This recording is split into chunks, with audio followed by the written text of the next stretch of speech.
क्षमा करतो. त्या शब्दांद्वारे आपण शिकतो की पहिले ते शेवटले, शेवटले ते पहिले. Praise Lord. देवाच्या नावाला धन्यवाद देतो. खरंच तू महान कार्य करणारा परमेश्वर आहे. आले तिसरा शब्द मी तुमच्यासाठी वाचते. योहान 19:26-27 26 वचन. मग येशूने आपल्या आईला व ज्या शिष्यावर त्याची प्रीती होती त्याला जवळ उभे राहिलेले पाहून आपल्या आईला म्हटले, पहा बाई, पहा हा तुझा मुलगा. मग त्याने त्या शिष्याला म्हटले, पहा ही तुझी आई. आणि त्या वेळेपासून त्या शिष्याने तिला आपल्या घरी ठेवून घेतले. Praise Lord. ह्या वचनाद्वारे आपल्याला कळते की आईचं आणि मुलाचं नातं किती घट्ट आहे. Praise Lord. प्रभू येशू ख्रिस्त वधस्तंभावर खेळला पण त्याने त्याच्या जबाबदाऱ्या विसरला नाही. Praise Lord. तो इतका त्रासात आहे की त्याला इतका यातना होत्या, तो दुःखात आहे, तरी त्याच्या आईकडे त्याचं लक्ष गेलं. तो स्वतः एवढ्या दुःखात आहे, यातनेत आहे, तरी पण त्याला माहीत आहे की या वयस्कर झालेल्या मातेला आश्रयाची, मदतीची व सहकार्याची गरज असते. Praise Lord. आपण कित्येक वेळा बघतो की आपल्या मुलाला काय झालं तर आपलं अंतकरण किती रडतं की हा माझ्या मुलाला लागले, काय तर झाले. आजारी पडल्यावर पण आपलं मन दुःखी होतं. तर ही समोर बघत आहे आपल्या लेकराचा हात आणि तिचा पण जीव एकदम आतून दुखत आहे. लेकरं जेव्हा लहान असतात तेव्हा त्यांना आई वडिलांची गरज असते. Praise Lord. जेव्हा आई वडील वयस्कर होतात तेव्हा त्यांना मुलांची अत्यंत गरज असते. Praise Lord. येशू ख्रिस्त त्याची स्वतःची जबाबदारी म्हणजे त्याची आई मरिया तो त्याच्या लाडक्या शिष्याला म्हणजे योहानाला दिली त्याची जबाबदारी. मरिया एक अशी असाधारण आणि फारच विशेष अशी स्त्री होती. Praise Lord. ती असाधारण विशेष अशी स्त्री होती. बायबलमध्ये 2 स्त्रियांना विशेष असं म्हटलं आहे आणि त्यांना धन्य असे म्हटलं आहे. पहिली स्त्री म्हणजे जुन्या करारामधील याएल नावाची स्त्री. Praise Lord. शास्त्री 5:24 वचनामध्ये केनी हेबर याची स्त्री याएल ही सगळ्या स्त्रियांमध्ये धन्य, डेऱ्यात राहणाऱ्या सर्व स्त्रियांमध्ये धन्य. प्रेज लॉर्ड असे त्या वचनामध्ये म्हटलं आहे. कनानचा सेनापती सिसरा याच्या कानात मीठ ठोकून याएलने त्याला मारलं होतं. Praise Lord. दबोरा आणि बराक यांनी देवाच्या स्तुतीसाठी जे गीत गायलं होतं त्या गीतात त्यांनी याएलसाठी गीत गायलं आणि तिचं नाव घेऊन स्त्रियांमध्ये धन्य असे तिला म्हटले आहे. Praise Lord. तसेच नवीन करारामध्ये मरियेला पण धन्य म्हटलं आहे. अलिशिबा तिच्या अलिशिबाच्या पण उदरात बाळ होतं आणि ही अलिशिबा बाप्तिस्मा करणाऱ्या योहानाची आई. तसेच मरियाच्या पण उदरात बाळ होतं. ही मरिया तुमचा आणि माझा उद्धार प्रभू येशू ख्रिस्त याची आई. ज्यावेळेस मरिया अलिशिबेची भेट झाली तेव्हा योहानाने आपल्या आईच्या पोटात उडी मारली आणि पवित्र आत्म्याने ते बाळ व ती आई परिपूर्ण झाली. Praise Lord. ज्यावेळेस मरिया अलिशिबाला भेटायला गेली त्यावेळेस ते बाळ अलिशिबाच्या पोटात योहानाने उडी मारली आणि ती आत्म्याने परिपूर्ण होऊन धन्यवादित झाली. या स्थितीमध्ये अलिशिबा काय म्हणते ते आपण बघूया. लूक 1:42. आणि ती उच्च स्वर काढून मोठ्याने बोलली, स्त्रियांमध्ये धन्य तू व तुझ्या पोटचे फळ धन्य. Praise Lord. त्या वचनात प्रभू येशू पण धन्य आणि त्याची आई मरिया पण धन्य असे म्हटले आहे. तर प्रियानो, मरियाला धन्य का म्हणण्यात आले आहे कारण ज्या वेळेस ख्रिस्ताचा जन्म व्हायचा होता तेव्हा गॅब्रिएल दूत मरियेसमोर प्रकट झाला. ते आपण ख्रिसमस दिवशी आपण तिची संदेश ऐकतो. गॅब्रिएल दूत मरियेला संदेश सांगतो की तू आता कुमारी आहेस परंतु तुला बाळ होणार, तुला पुत्र होणार.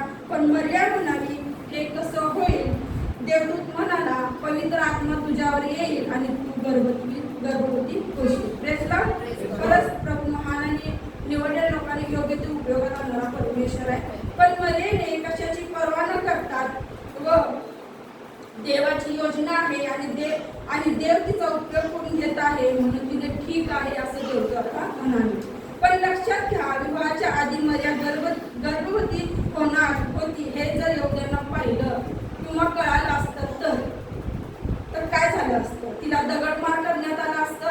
ज्या घरात ती राहत होती तिच्या कुटुंबातून तिला बाहेर काढलं असतं. ज्या मुलाबरोबर म्हणजे योसेफाबरोबर तिचं लग्न ठरलं होतं ते पण ते वागदंड होती त्याच्याबरोबर ते लग्न मोडलं असतं तर तुला सोडून गेला असता आणि जी स्वप्ने तिच्या विवाहाची पुढील भवितव्याची जी तिनं पाहिली होती ती भवितव्याची स्वप्ने तिची सगळी व्यर्थ झाली असती. पण मरेने याचा विचार केला नाही आणि ती म्हणते सगळं व्यर्थ झाले तरी चालेल, पण माझा जीव गेला तरी चालेल, मला दगडमार झाला तरी चालेल, पण माझ्या देवाच्या शब्दाचा अनादर मी करणार नाही. म्हणून स्त्रियांमध्ये मर्यादा धर्मी आहे. ज्यावेळेस तुमच्या जीवात कोणीतरी उठतं त्यावेळेस तुम्ही देवावर भिस्त ठेवता, तेव्हा तुम्ही खडकावर असणाऱ्या घरासारखे आहात. कारण तुम्हाला कोणी पाळू शकत नाही. वास्तविक पाहता त्या गुलगुत्या टेकडीवर म्हणजेच कवटीचे स्थान वधस्तंभावर 4 व्यक्ती जखमी होत्या. एक म्हणजे प्रभू येशू ख्रिस्त, 2 चोर आणि 4थी व्यक्ती म्हणजे स्वतः मरियम. या तिघांच्या जखमा दिसत आहेत. येशूच्या वेदना त्याला ठाऊक आहे. तो चोर जे ते चोर त्यांच्या यातना भोगत आहेत, पण मरेचं दुःख पण आपणास कळणं फार गरजेचं आहे. लूक 2:35 मध्ये शिमोनाने एक स्तोत्र देवाच्या गौरवासाठी गायले आहे, कारण देवाने त्याला सांगितले होते की मसीहाला पाहिल्याशिवाय तू मरणार नाहीस. त्यावेळेस प्रभू येशूचे समर्पण मंदिरामध्ये झालं तेव्हा शिमोन देवाचा गौरव करीत होता. पण सत्य शेवटी लूक 2:35 वचनामध्ये शिमोन सांगत आहे की यासाठी की पुष्कळ लोकांच्या अंतःकरणातील विचार उघडीस यावे आणि तुझ्या स्वतःच्याही जीवातून तलवार बसून जाईल. या ठिकाणी मरिया त्या ठिकाणी येशूचं बलिदान पाहत आहे. त्याला मारलेलं, त्याला त्याची क्रूसावर झालेली हालतपेक्षा ती पाहत आहे. त्याच्या वेदना, त्याला किती त्रास होते ती पाहत आहे. पण मरेला तो प्रत्यक्ष आठवते की परमेश्वरची त्या जीवनात जे काय प्रकटीकरण झालं, जे काय तिनं परमेश्वर तिच्या जीवनात जे काय प्रकट केलं ते तिला आठवलं. सगळ्या गोष्टी तिने मनात ठेवल्या होत्या, ज्या गोष्टी घडल्या होत्या तिला सगळं काही सगळं काही पुढं समोर दिसत होतं. तिच्या काळजातून तिच्या जीवातून तलवार आरपार ठोकसून जात होती. ती वेदनेचा आक्रोश करून रडत आहे अशी ती आई त्या ठिकाणी उभी आहे.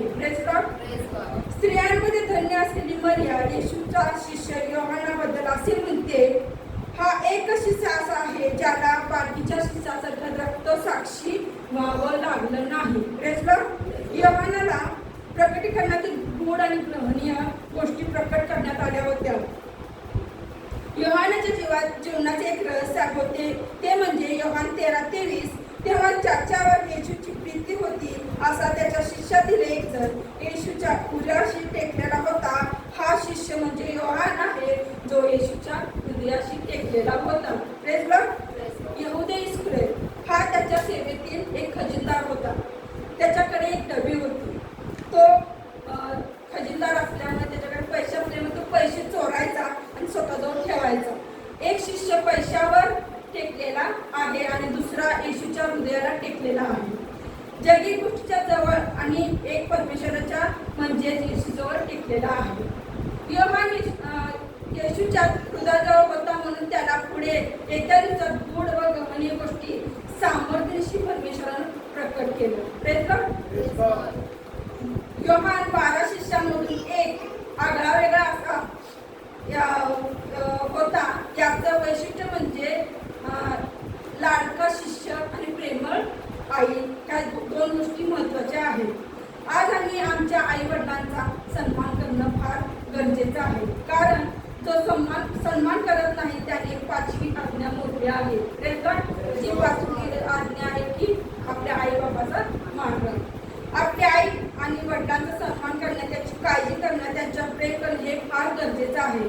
मत्ते 12:46-50 वचनामध्ये फार सुंदर अशी घटना दिली आहे. येशू आपल्या शिष्यांबरोबर प्रार्थना करत होता तेव्हा त्याची आई व त्याचे भाऊ त्याला भेटण्यासाठी आले. मग तेव्हा लोकांची इच्छा होती की हे पटकन उठावून आपल्या आईच्या आणि भावांची उठ बस, इथं बसा अशी काय तर रेलचेल करावी अशी सगळ्यांची इच्छा, म्हणजे त्यांना सन्मान द्यावा, कारण हा आपला प्रभू येशूची आई आहे म्हणून त्यांची इच्छा होती त्याने करावं. ते लोकांची अपेक्षा होती की येशूने पटकन उठून तिची आई व त्याच्या भावांना जाऊन भेटावे, पण प्रभू येशूने सगळ्यांना एक समान लेखलं आणि तो हात करून त्या शिष्याला म्हणतो की ही माझी आई, हे माझे भाऊ आहे. त्या त्यांच्यामध्ये योहान पण बसला होता. येशूने जे आपल्या शिष्याला भाऊ म्हणून म्हटले आहे ती खरी जबाबदारी योहानाने पूर्ण केली आहे व मरियेला त्याच्या घरी घेऊन गेले आहे. Praise Lord. या तिसऱ्या शब्दामध्ये आपणास ही गोष्ट पक्की कळायला आहे की येशू ख्रिस्ताने आपल्या आईची जबाबदारी आपल्या लाडक्या शिष्यावर दिली, जो तो शिष्य 100% जबाबदारी पूर्ण करेल. प्रभूने जी जबाबदारी ही जबाबदारी पेत्राला दिली नाही, कारण पेत्र बुडाला असता. थोमाला पण दिला नाही. थोमाला मग चिन्ह मागितलं असतं आणि आपल्या जखमा बघायला मागितल्या असतात. पण योहानावर ही जबाबदारी दिली, कारण योहानाचा शिष्य आहे की जो त्याने कधीही संशय दाखवला नाही व तो एक जबाबदार व्यक्ती होता, म्हणून प्रभूने त्याच्यावर जबाबदारी दिली. प्रभू येशूने त्याच्या आईची म्हणजेच मरियेची जबाबदारी योहान दिली, कारण प्रभूची स्तुती असो. Praise Lord. तर आता पुढील काही गोष्टी आपण पाहूया जे आपल्यावरील तिसऱ्या शब्दाद्वारे आपणास समजलं पाहिजे. म्हणजे मी थोडक्यात सांगत आहे. पहिली गोष्ट कुटुंबाची काळजी. प्रभू येशू आपल्या स्वतः मृत्यूच्या वेळेस आपल्या आईच्या म्हणजेच मरियेच्या भविष्याची काळजी घेतात. इथं काळजी दिसत आहे. दुसरं म्हणजे मानवी संबंध.